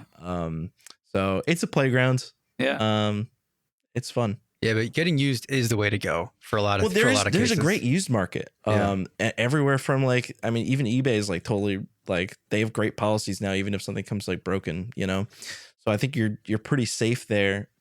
Stuff does, if you're personally selling stuff, I think the value does go down like pretty fast. It does. Especially for cinema cameras. It's like a car. It's like holding on to Bad it too long. investment. Bad investment. Cars depreciate exactly. the minute you drive off the lot. Yeah, I mean, the 12K. We were just talking about how that when that came out, that was like crazy. It was like $8 grand or 10 grand. 10 grand. It's down to $10,000 $3 camera. now. Yeah. And which is great for people buying too. Yeah. So, but that camera you can't rig anywhere because it's so huge. So like it's like everything's like. True. That's how it is. And the more I use the Blackmagic, they are so weirdly sized to put on any kind of gimbal or mount in a spot. So that's another consideration. Maybe that's why I fell off the They're tripod. weird. Possibly. That's why it unbalanced me and made me wet. So I made you fall. Yeah. It's not the you, camera it's the body. camera. Yeah. It's Camera the body. camera. Yeah. Anyway, that's our 2 cents. Sorry, Black Magic. They have a box cam now. That's just right. Pixis. Or wait, am I thinking of? No, Pixis. Yeah, I'm not calling it that. Boxes. Pixis. Yeah, I heard mixed things about it because it's essentially just a rehoused Black Yeah, Magic yeah. 6K. It's That's like exactly nothing, what it is. nothing really new about it. You hear that, Blackmagic? Make it better. Make it new. You're not interesting to Ryan. I looked into it. I was thinking about it, but it's not worth it. Not worth it. All right, I think we got. Oh, Game time. okay, game time. Game time. Hey, Yeah, perfect. Okay, are you ready? I don't know. Alright, I don't know any. I'm Of the, ready. I don't know any, Right, I don't any know of the what's gonna answers happen. Okay, except for the first alright. one. It's a little obscured because of the camera, but we're good enough.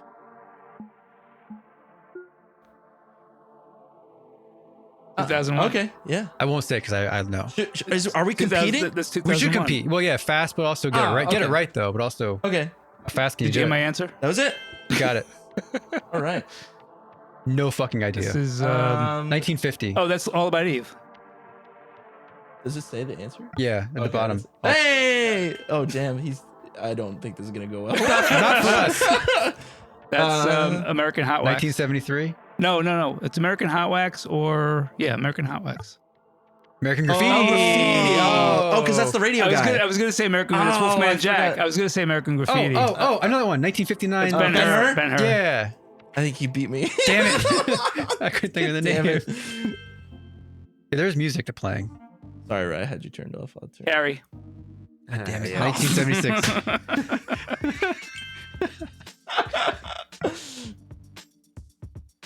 The original. Bogart. Who are That's you? Casablanca. 1943. Casablanca. Yeah. Yeah. Yeah. Yeah. Never seen it. It's gonna be 1941. Citizen Kane. I was gonna say that. I had it in my head. It sounds like it's just part of the video. It's 1972. Deliverance. Maybe. Deliverance. Well, It is more of a test of Anthony. I know. because I have no idea. I'm not competing. 1984. Oh wait, I know that. Is that Ralph I know Macchio? that guy. Ralph Yeah. Macchio. This one, I The don't Karate know. Kid? Karate Kid. The Karate Kid. Oh, no, I should have known. I should have known that. Very good. Very good. Put me Holy crap, down. Mike got a point. That 1965. Oh shit! This one is. I don't know this one. Goldfinger. Goldfinger. Wow. You know, he looks familiar, but it didn't look like Goldfinger to me. That's Goodfellas. Heroes Born. That's why I said speed it up because I knew he was gonna be fast. This is So 2x. 2x speed. Oh, this is not 2x. Shit. 1956. I don't know. Invasion. Body Snatchers. Snatchers. Again, the Been a original. while. Thumper. Michael, no. 1975. Is it Jaws? Fine. I Yeah. think it Jaws. Probably Jaws. Yeah, I think it's Jaws. Jaws. Oh, Mike got a point. picking unusual frames. This is Lawrence of Arabia. Come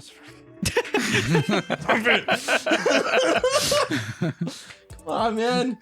You need a 1 second delay. You need a candy cap. Mary Poppins. You're right, Mary Poppins. Nice. Brian gets a Very point. good, very Favorite good. movie. Oh, Jesus Christ. Roaring applause for Ryan.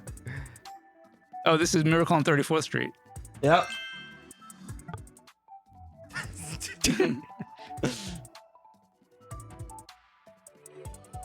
Oh, Monty Python. Monty Holy Python. Grail, yep. Very good.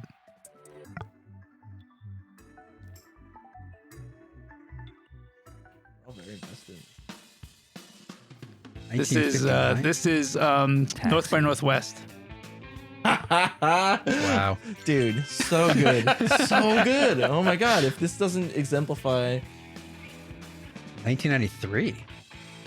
And it's black and white. frame, I don't know. who Schindler's that is. List. Yep. Oh my god. That is a good tip off 1993 black and white, Yeah. right? Singing in the Rain. Ryan's doing it before. doesn't even matter.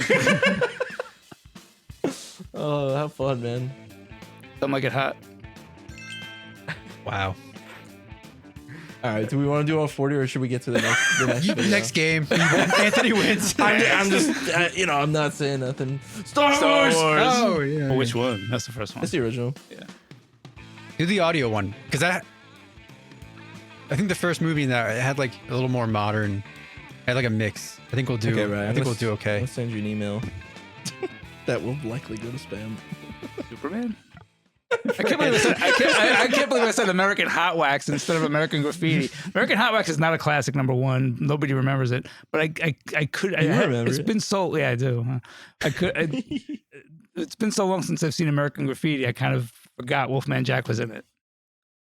Okay, so that's the It's got one. like little text on the side. That's the one that has sound. text on the side. So I could read the text out loud as it goes. It's gonna describe the movie, and you got to identify it based on The description. yeah. But it comes. It also has a still with it, but what is the still? It still slowly comes together. Oh, it's like a the pu- it's like a little It's like a you're talking puzzle, about? and Yeah. the words slowly fade on. So you gotta try to get it. See how quick you can get it.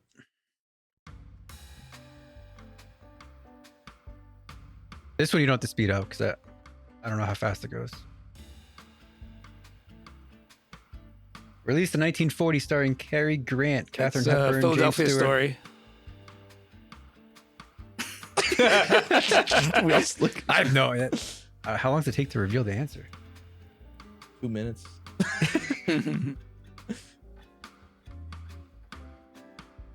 A long time. Yeah.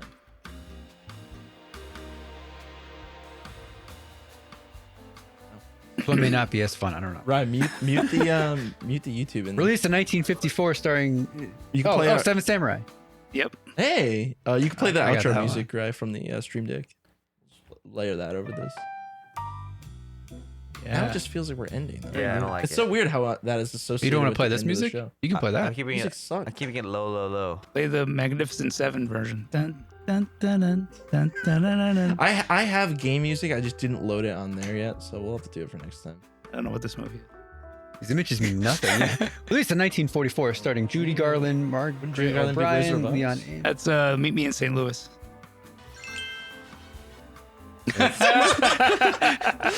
Ryan's just completely trusting that you are right. He's just.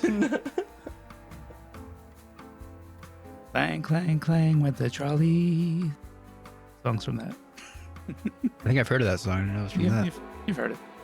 Ring, ring, ring with the bell. Released in 1952, starring Singing in the Gene Rain. Kelly. No, from the actors or from like. The date and the actors. Yeah. There you go. I would have got it if you waited a minute. So now you guys have your homework is to watch all of these movies. Oh, all right, we'll binge them all. On the Protein Network. Yes. Yeah. So your second homework is Released to in get 1944. This is the same. This is no, Laura. Another Gene. Laura. Another gene. That's your contribution. Oh, yes. Another gene. Another famous gene. So you need to get a subscription to the Criterion channel, number one. Okay. And then watch all these films. Okay. That's our homework. We can split it. We can split it. I'll watch half of one and then you finish it. Tell me what. Tell me. You tell me how it started. I'll tell you how it ended. Paul Newman, Classics. the dressing guy. Oh wait, this is this one. Oh, he doesn't know it. Oh, he doesn't know it. Oh no, He it's doesn't know HUD. it. HUD. There's only been like It's either HUD or Cool One Hand that Luke. you I think it's haven't Cool gotten. Hand Luke. Yeah, that's it. Oh, hand Luke. HUD's well, black, we HUD's knew black this and would white. be Do the audio one. Do the other one. okay. Well, Getting steamrolled. 1938. This is Robin Hood. he doesn't even finish reading. I read the date and I start pronouncing the first actor and then he gets it. You guys have seen that, right? What? Not that's the You original. never saw that? The original Robin Hood? It's or Robin, the, yeah. no. Not that I'm one. telling you, man. Yes, man. We're Killing me. We're bad. Ryan's seen even less. He's worse. Yeah, that's true. But we're bad. It makes us feel better about ourselves. I'm gonna start a podcast where we watch classic movies and we talk about them. That's cool. I feel like there's already a lot of shows about that. Yeah. But if you did Not do the a way I show- talk about it. if you did ever want to start a podcast like that, I would love to. Like, it's like a book club, but for movies, like Mhm. movie Yeah. club. Yeah. Yeah, I would love to talk about old movies. Like Mostly because you guys don't know those movies, and you I know. should. No, you I know. All right, this one Pulp Oh, Fiction. sorry. has more of a You blend. volume up, Oh, on, volume up on this is- one? this is- This one we need volume because we need to. Oh, okay. This is dialogue. Sorry, I know it's hard to. He can't really. What are you doing in the sewer? Storm blew me away. Blew the whole circus away. Ding. Oh, we get time to guess. I What are you understand. doing in the sewer? Oh, okay, then it shows you. Storm blew me away. Okay. Blew the whole circus away. All right. All right. All right. There we go. Put your game face on. I'm involved now. You let go, and I'm Titanic! gonna have to jump in there after Jesus you. Christ, man! Don't Very good.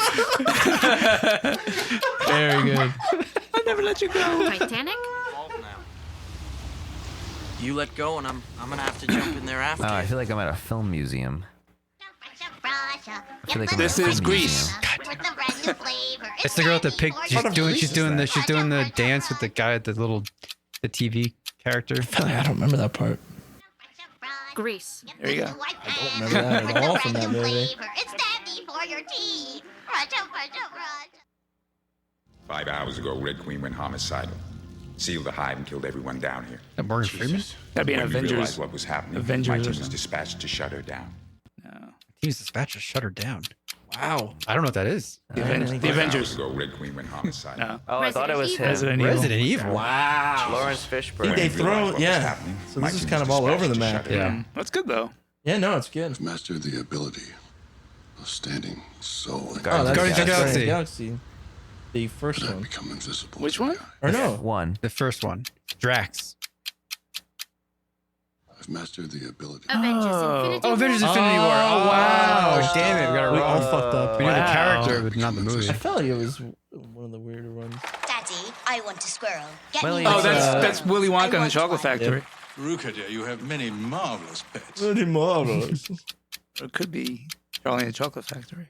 Could be. Daddy, Sure. Charlie. That was the first Charlie. one. Oh, it's Charlie. Charlie. Charlie and the I Chocolate want one. Ruka, dear, you have many marvelous pets. Factory. Oh, Castaway. Nice. My favorite. That makes it. My first point, everyone. Very good. Throw back to Sunrise Castaway. I know your problem. You got a Bruno in your head. Oh, this is Oh, Luca. that's I get one Luca. too sometimes. El Canto? Alberto, Luca. you can't. Luca. Alberto, you're gonna die. Point for Alberto, Ryan. Don't put that in your mouth. Pixar's If it's 2012, no, 2019 film. I know your problem. You got a Luca? Bruno in Luca. Oh, Luca. 2020. Yeah. 2021. I like the little I get voice one that too comes sometimes. on. Alberto, you can't. Alberto, you're gonna Actually- die. Alberto, don't Wait, put was that in that your you or mouth. the thing What? that said Luca? Cash is No. clean. Was it? We got a point. Cash is clean was a bad motherfucker. Yeah, I ain't saying clean bad. I'm just saying I stopped liking Cash Clay. Was this the iris test clip? Remember that? It's like Eddie Murphy, I think. Heard in Cassius Clay. Yeah, I knew Coming to America. Coming to America. Oh my god. I knew it was Eddie Murphy. Hey, I ain't saying clean. Oh I'm shit. just saying I stopped That one liking sounds like Cassius the. You're late. I'm late. Yeah. You bold king, to permit me to redeem my father's name by serving you. Old King. Lord of the Rings? I don't know. Father's name by serving you? 300. Oh. Permit me. Some of these movies nobody remembers. It's like, This one's fun though. Serving you. it is fun. And you know what they call a quarter pounder That's with Pulp yeah, Fiction. Pulp Fiction. That's easy. They don't call it a quarter pounder with cheese? Oh man, they got the metric system. They wouldn't know what the fuck a quarter pounder is. Great scene. You guys have seen that, right? And you know what they call Yeah. I have not. Ryan. You haven't seen it? They don't call it That's a your quarter homework. pounder with cheese? Oh man, they got the We all have metric homework. Giving us all homework. I feel like I'm in school. Man. No, I sell cars, that's all. Oh, Fargo? I'm not a terrorist. No. I'm actually a complete coward. If I ever saw a gun, I'd oh god, oh. I have no idea. Is it Fargo? No, I sell cars. True Lies. True Lies. Oh my God, you guys have seen this, right? No. Holy shit. Watch this. It's great. I'm Oh my sorry. God. This whole show is just us letting down Anthony. Was that Arnold? Yeah, you got to see it. Jamie Lee Curtis is in it. It's just great. Tell the story. Great. Funny how. That's good, fellas. That's Mm-hmm. yeah. You're right. Two. That one I know.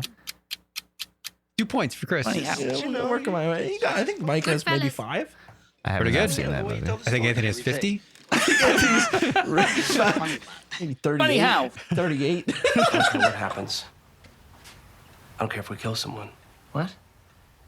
You heard me. It's Sin City. Oh, Sin City? Did he just say the name? No. That would have been hilarious. Sin City. If she ever kisses you, I'll turn you into a prince. You will. Prince of the land of stench. Another Monty Python thing. Yeah, it does. If she Labyrinth. I'll turn you into a prince. You will. Prince of the land of stench. Einhorn is Finkel. Finkel is Einhorn. Einhorn is a man. The Mask? It was like Like Jim 80s. Carrey. Sounds like Jim Carrey. Einhorn Ace Oh. Ventura. Oh, you're Ace right. Ventura. Damn. it's not Right right about Wow. Jim Carrey. Yeah. Einhorn is a man.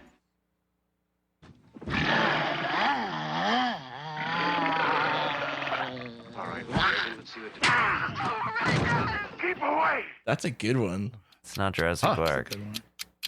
Keep away. Somebody turned into something. The Exorcist. Oh, Exorcist. Oh, wow. That's good. Keep away. Very good. We called him Baba Yaga.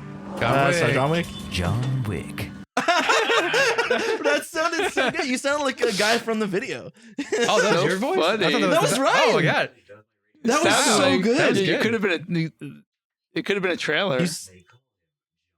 Very good. Wow. Ryan, You could do trailers. fantastic. Jeez. I used to just mess around doing trailer voice growing up for fun. Yeah. So I'm okay.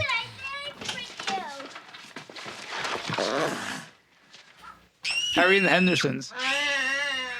No, that's not it. The cheaper ones by the that are dozen. just screaming are like, E.T. Oh, E.T. Oh. no, that's not like It's another that's alien part movie. of the movie that like, you play the audio from. You died. You died. Doctor, please. What the? Fucking hell, dude. No They're idea. getting harder. Is that Antonio Is this like Banderas? Moana. Are they intentionally getting Puss in harder? Boots, the last Puss in one. Boots. It was Antonio. Yeah, it was. Did you get it? I said Antonio Banderas. Oh, okay. Yeah, right. Yours are the turkeys. I know what you like. How about a leg? Oh wait, I know that. Madagascar. No. It's not it. Honestly, you could throw out Scary anything. movie too. Oh. Scary movie.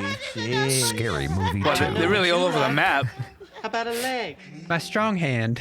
Yeah. Our friends the Hamdai, the worst of all ancient Egyptian curses, one reserved the only mummy. for the most evil of blasphemers. Ah, the original. That's the mummy. Great movie. That, The answer is Yeah, remember we watched that in Natalie? It's just such a The Mummy? classic, Oh, yeah. dude. So good. The worst The of all Mummy. ancient Egyptian curses. That One movie's reserved only for the entertaining most as evil fuck. of blasphemers. Oh man, Wow. what a show! Well, good stuff. Thank you for coming, Anthony. Thank you for having me. What a time! Look at us. It was a lot of fun, guys. Thank you. Yeah, Ryan. Play the music. You know what to do. Play the music. I was gonna do the the promos. Oh, yeah. What? In your promo voice? Coming soon to Helium Turtle Studios. It's Anthony Marinelli. Wow. Very good. Thank you, guys. Thanks for having me. Oh, now it feels like the end of the show. Yeah. It just feels right. Winding down with a nice little glass of whiskey. Whiskey. and bourbon. 2:30 p.m. Do you understand what I'm saying? Yeah, bourbon on the rocks. Cognac and cigars. Scotch. We'll do a cigar show. There's probably Stogie. Not in here. Yeah, not in here. Little outdoor fireplace. We'll do a weed show at some point.